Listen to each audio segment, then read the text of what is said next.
오늘은 축복에 대한 의미를 한 번 더 생각해 볼 수 있는 본문을 우리에게 주셨습니다. 오늘 4장의 1절에 시작하는 첫 접속어가 있는데 그런즉입니다. 1절 한번 보시겠습니다. 그런즉 육신으로 우리 조상인 아브라함이 무엇을 얻었다 하리요. 아브라함의 이야기 또 다윗의 이야기를 오늘 바울이 소개하려고 하면서 연관된 논리 속에서 오늘 아브라함을 한번 바라볼 수 있고 또 다윗을 바라볼 수 있어야 합니다. 그런즉은 무엇이냐면 3장까지의 결론인데, 여러분 3장까지의 결론은 두 가지 결론에 바울이 우리를 인도하고 있습니다. 하나는 모든 사람이 죄인이다. 또 하나는 아무리 노력해도 우리가 하나님의 영광에 우리의 행위로는 도달할 수 없다입니다. 그래서 우리가 모든 사람이 죄인이고 우리가 아무리 노력해도 하나님이 원하는 그 수준에 도달할 수 없는 죄인이기 때문에 그런즉이에요. 그런즉 아브라함이 복이 있도다 합니다.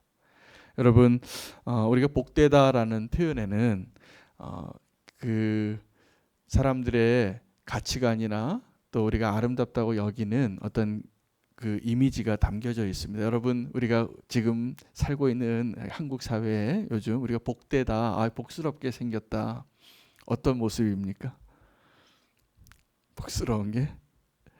네, 우리가 다 좀 못 먹고 살았나 봐요. 그래서 이렇게 좀 이렇게 살이 좀 붙어 있고 이렇게 좀 통통하고 그런 사람들을 우리가 뭐라고 부르냐면 복스럽다고 표현합니다. 그게 하나의 표현이에요. 우리가 말하는 복에 대한 어떤 개념이 담겨져 있는 거죠.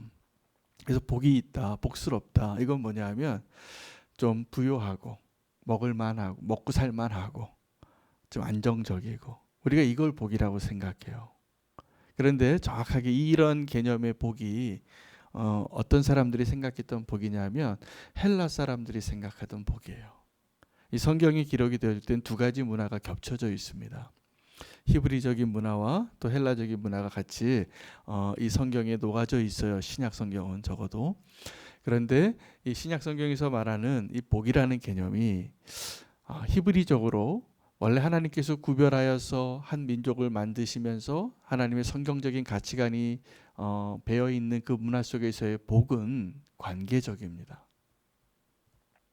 관계적이어서 나와 하나님과의 관계, 내가 특별한 이유는, 내가 구별된 민족인 이유는 나의 하나님이 저 만군의 하나님이시기 때문에, 여호와이시기 때문에요. 이게 복이에요. 그런데 그럼 복이 아닌 것은 어떤 것이냐면 그 관계가 끊어진 것이 복이 아닌 것이죠. 여러분 하나님과의 관계를 끊는 것이 어떤 것입니까? 죄입니다.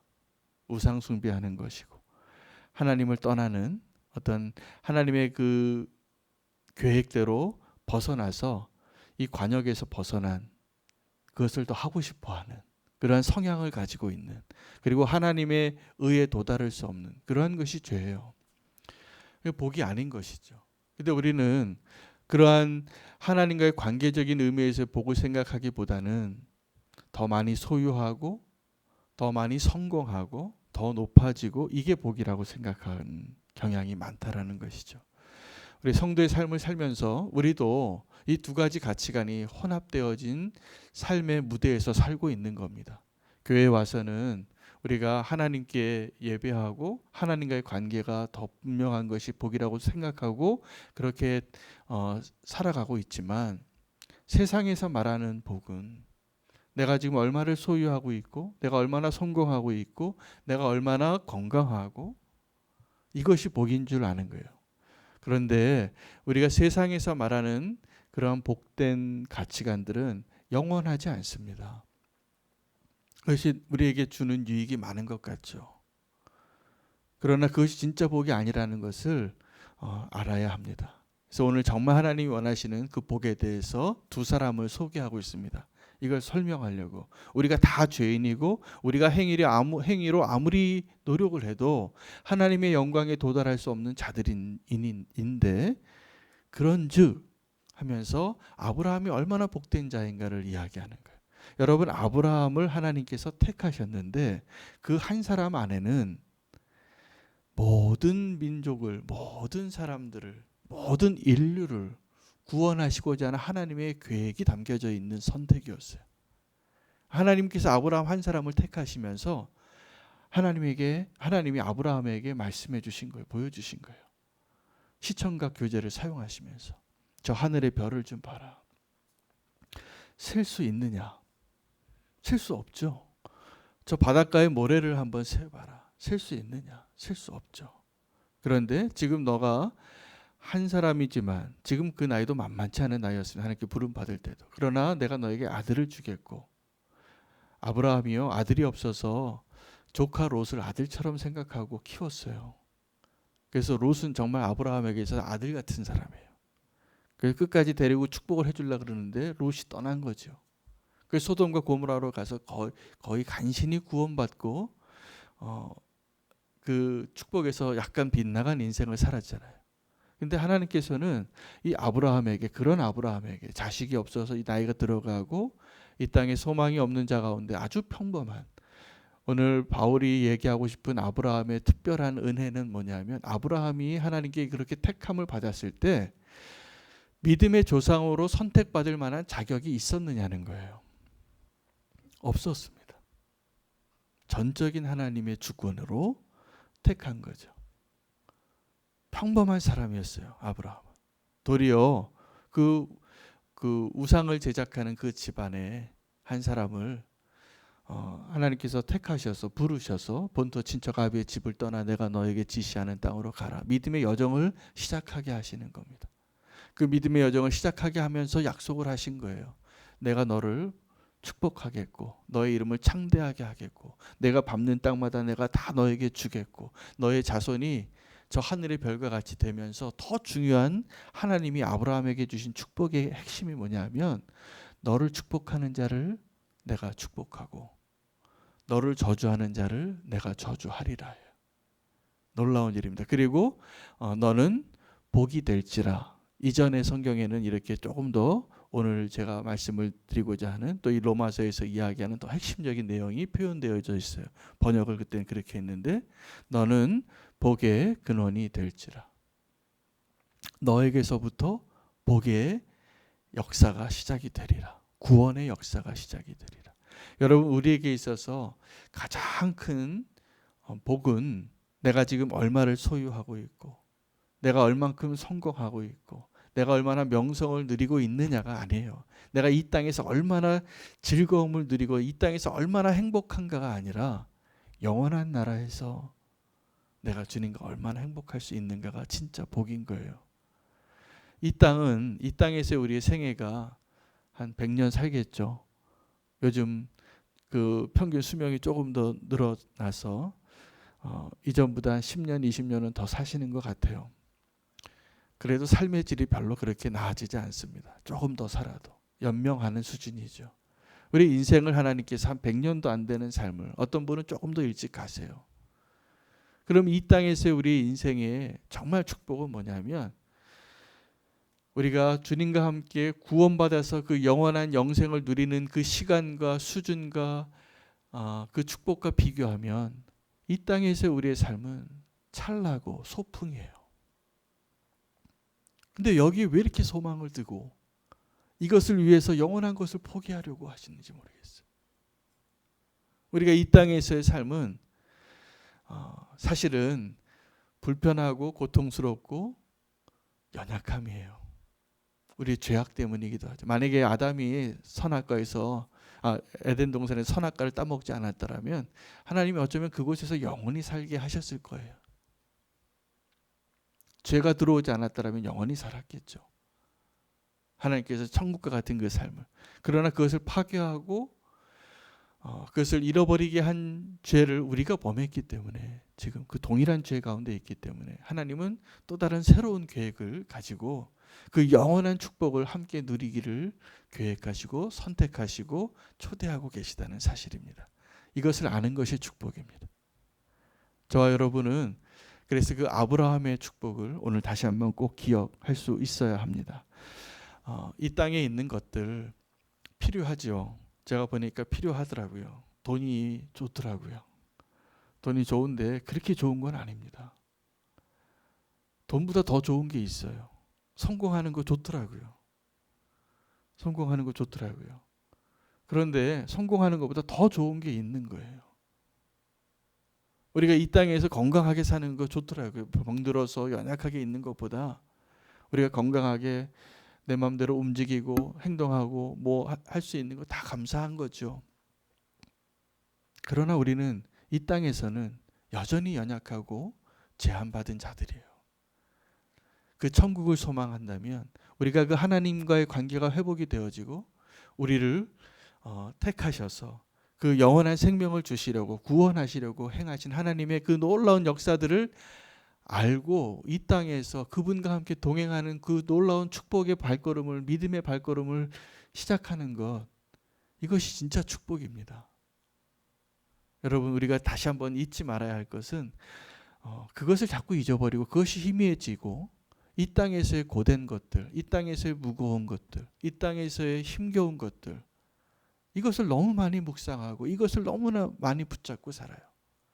이 땅에 고난이 있는데요. 특별히 성도들에게 주신 고난은 하나님께서 더 좋은 것을 주시기 위하여 연단시키기 위한 목적이 분명합니다. 감당할 수 있는 것만 주시는 거예요.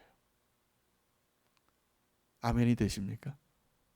우리가 믿는 자라면, 하나님 우리를 축복하시고 택한 백성이라면 우리에게 허락하신 고난은 감당할 수 있고 또 하나님께 더 좋은 목적, 우리가 아직은 잘 모르는, 순종해 봐야지 알 수 있는, 그리고 그것을 통과해 봐야지 알 수 있는 축복 가운데 있는 것이 분명합니다. 이걸 믿으시기 바랍니다. 그리고 하나님이 함께하고 계세요. 대부분의 우리의 고난의 시간은 하나님이 가까이 계세요. 특별히 하나님께서 택하시고 믿고 하나님의 백성으로 살아가고 있는 이 인생의 여정 가운데는 특별히 그렇습니다. 아브라함에게도 하나님께서 그 믿음을, 처음에 아브라함에게 믿음이 있었어요. 아주 겨자씨만한 믿음이에요. 그것이 뭐냐면 바랄 수 없는 중에 그것을 바란 거예요. 바랄 수 없는 중에 바랐던 그 내용이 구체적으로 뭐냐면 아브라함에게 있어서는 아들입니다. 아브라함이 돈도 좀 있었고 또 그 땅에서의 명성도 있었고 족장으로서 살만했어요. 자, 그런데 하나님 축복해 주셨기 때문이긴 합니다. 그런데 정말 아브라함이 바랄 수 없는 게 있었는데 아들이에요. 불가능하잖아요. 내 아내도 늙고 나도 나이 들고 그리고 본토 친척 아비의 집을 떠나서, 그런데 하나님이 그 바랄 수 없는 그 조건을 가지고 약속하신 거예요. 지금 아들 한 명 없는 나이 많은 75세 된 할아버지에게 너의 자녀를 통하여서 모든 민족이 구원받게 하겠다. 그걸 믿은 거예요, 아브라함이. 믿을 수 없는 거잖아요. 그래서 아브라함이 복된 거예요. 그런즉, 자, 이 그런즉은 뭐냐면 우리는 지금 절망한 가운데로 이 바울이 로마서를 읽게 한 거예요. 3절까지 우리를 완전히 절망시킨 거예요. 너에게 소망이 없다. 아브라함과 같은 존재다. 그런데 아브라함은 믿었다예요. 그럼 우리에게 뭘 요구하시는 겁니까? 하나님께서 믿으라는 거죠. 믿으라는 거죠. 그 믿음이 우리에게 정말 축복입니다. 우리가 하나님의 자녀가 되고 하나님 나를 택하시고 지금 이 자리에 이렇게 함께 예배하면서 우리가 이 자리에 있는 게 보통 하나님의 놀라운 축복이 아니잖아요. 그걸 믿으시기 바랍니다. 바랄 수 없는 중에, 제가 이번 휴가 중에 그 아내와 함께 그 가족과 함께 여행도 1박 2일 다녀오긴 했지만 또 기도 초소에 가서 책을 좀 읽고 기도하고 같이 그 시간을 보냈는데 돌아오는 길에 아내가 감사하대요. 제가 이렇게 말씀을 읽고 기도하는 모습을 보면서 내 남편이 너무 하나님을 바라보는 게 너무나 행복하더래요. 그 행복한 조건이 되나요? 그것도 됩니다. 우리에게 지금 저는 사실은 제가 감사할 게 너무나 많아요. 바랄 수 없는 중에 우리가 하나님의 소망으로 함께 믿음의 여정을 가고 있는 사람들이에요. 오늘 그 축복을 더 누릴 수 있는 아브라함의 인생을 보면서 바울은 다른 거 소개하지 않아요. 아브라함에게 있어 우리가 소망의 근거로 이 예를 든 오늘 그 예화로 등장하는 인물이 된 이유는 아브라함이 바랄 수 없는 중에 바랐기 때문입니다. 오늘 그 믿음을 꼭 소유하시기를 바랍니다. 또 하나 소개하는 인물이 있는데 다윗이에요. 그럼 다윗은 왜 소개가 됐냐 하면 자기의 죄를 사함을 받고 자기의 죄가 깨끗해진 자의 복이 얼마나 놀라운 것인가에 대해서 이야기하는 거예요. 자, 로마서 1장에서 3장까지 어떤 내용이 우리가 다 죄인이라서 우리가 다 부끄러운 과거가 있다는 거예요. 흑역사가 있어요. 말하고 싶지 않아요. 부끄러운. 저는 가끔 그러한 이야기를 동창회 가서 듣습니다. 제가 동창회 가면 제가 지난번에도 우리 동창회 제가 한번 갔습니다. 대학교 동창들을 만났는데 한 3, 4년을 같이 지냈는데 지금 30년이 넘도록 연락하고 저에게는 굉장히 제일 친한 친구의 그룹이 됐어요. 근데 만나면 제가 항상 동화 위에 올라요. 어떻게 윤호가 목사가 됐냐 이런 얘기를 해요. 제가 그때는 정말 방황하는 시기였거든요. 근데 그때 친구들이 너무나 친하고 지금도 만나면 허물없이 이렇게 이름을 부르는 친구가 됐는데 지금 놀라운 은혜죠. 그래서 제가 가서 간증도 해요. 지금은 제가 기도 제목이에요. 가끔 동창회 가는 이유는 그 친구들 위해서 기도하고 전도하고 싶었어요. 여러분, 그런데 오늘 이 다윗이 왜 오늘 예화로 등장한 인물이 됐냐 하면 다윗의 인생 가운데 가장 축복이라고 생각한 이유는 그가 왕이었기 때문도 아니고 원수의 손에서 벗어났기 때문도 아니고 자기의 죄가 깨끗해졌기 때문이라는 거예요. 여러분, 우리가 회개하고 나서도 우리를 끝까지 괴롭히는 게 있어요. 흔적이 남아있어요. 우리 죄악의 흔적들이 어디에 남아있냐면 우리의 삶에도 남아있고 다른 사람의 기억에도 남아있습니다. 그리고 내가 피해를 입힌 자에게도 남아있습니다. 그래서 우리가 용서를 구할 때 누군가에게 용서를 구하는, 내가 죄를 지었어요. 그 죄를 지었을 때 그 죄에 대해서 사죄하는 게 쉽지 않습니다. 어떤 사람은 그것을 너무나 가볍게 생각해요. 그냥 미안하다고 한마디 하면 끝나는 줄 알아요. 그렇지 않아요.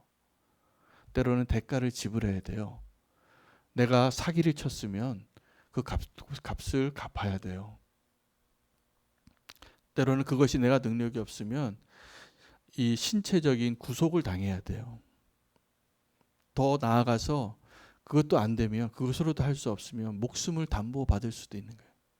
그게 이 세상의 법이에요. 그럼 하나님의 법은 이 세상의 법보다 약할까요? 아닙니다. 하나님 보시기에는 내가 10계명에 9가지를 다 지켰는데 하나 못 지키면 그것 때문에 천국 못 들어가는 거예요. 저와 여러분. 그게 하나님의 기준이에요. 통과할 수가 없잖아요. 그런데 우리가 왜 복을 받은 사람이냐 하면 그런 우리를 흰눈과 같이 정말 아무 일도 없었던 것처럼 내 기억에서조차 나를 용서할 수 없는데 요즘 몇몇 정치인들 가운데 가까운 요 몇 년 사이에 극단적인 선택을 하신 분들이 계세요. 저는 그분들의 삶에 대해서 평가할 자격이 없습니다. 평가하고 싶지도 않습니다. 우리의 삶을 평가하실 분은 사실은 하나님밖에 안 계세요. 하나님 판단하실 일을 우리가 함부로 판단하면 안 됩니다. 그런데 우리는 가룟 유다를 생각해요. 가룟 유다가 확실히 천국에 못 들어간 인물 중에 하나가 분명하긴 합니다. 성경에서. 왜냐하면 예수님께서 그를 생각할 때 너무 안타까워하셨어요. 그래서 그가 태어나지 않았더라면 차라리 나았을 것을, 이런 안타까운 마음을 예수님이 말씀하셨어요.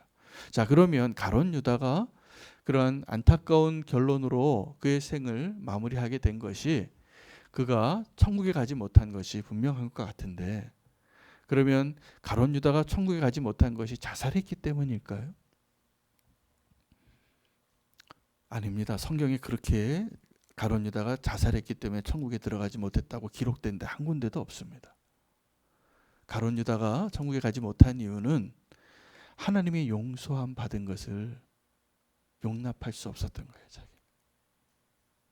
여러분, 우리가 또 하나의 믿음이 굉장히 지금 중요한 믿음이 필요한데, 내가 내 자신을 생각해도 내가 용납하기 어려운 그런 죄인임이 분명해요. 근데 그러한 나를 하나님이 예수 그리스도의 보혈로 덮으셔서 예수님과 같은 의로운 자로 우리를 보고 계시다는 것을 믿게 되어지는 것이 축복이에요. 여러분, 다윗의 인생 가운데 우리가 하나 기억하는 몇 가지 사건이 있습니다. 그가 지었던 죄예요. 죄 질이 별로 안 좋아요. 그렇게 하나님을 사랑했던 사람이, 그렇게 하나님을 예배했던 사람이, 그렇게 원수를 하나님이 기름 부었다고 자기 손가락 하나 되지 않았던 그 다윗이 어떻게 한순간 한눈을 파니까 목욕하는 여자의 모습을 한번 보고 그냥 성적인 죄를 지은 것뿐만이 아니라 그의 남편을 죽이기까지 하고, 그리고 아닌 것처럼 적어도 2년을 살았다는 사실을,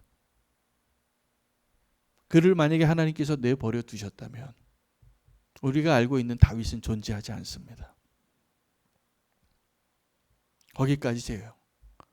그런데 다윗이 시편 51편을 쓰면서 우리가 생각하기에는 이해할 수 없는 고백을 하나 하는데, 내가 오직 하나님께만 죄를 지었는데 그 죄를 사해 주셨다는 그 이야기를 우리아가 들으면 좀 섭섭했을 것 같아요. 어떻게 당신이 하나님께만 범죄했습니까? 내 아내를 뺏어가 놓고 나를 죽게 해놓고. 그렇잖아요. 근데 다윗이 지금 고백하고 있는 시편 51편의 그 고백은 이 고백을 하는 거예요. 우리아에게 미안했겠죠. 근데 다윗이 정말 가장 큰 축복이라고 누린 것은 하나님께서 나의 죄를 씻어주셨다는 것을 알게 된 거예요. 우슬초로 나를 씻으소서, 나를 정결케 하소서, 내 영을 거두지 마시고, 하나님의 영을 내게서 거두지 마시옵소서. 진정한 회개는 우리가 내가 잘못한 사람들에게 보상도 하고 사과도 하고 그 관계를 회복하기 위해서 평생 무거운 짐을 지고 가야 되기도 하고, 내가 지은 죄 때문에 다윗의 인생을 보세요. 다윗이 범죄하고 나서 그의 집안의 칼이 끝나지 않습니다. 자기의 아내들이 백주대낮에 겁탈 당합니다. 그런 일들이 다 있어요. 죄는 대가를 치르게 해요. 그런데 그것보다 더 중요한 게 있어요. 마지막에 내 죄 때문에 나를 구원해 주실 하나님 앞에서 내가 어떠한 존재인가를 믿는 겁니다. 여러분, 죄 지으셨죠?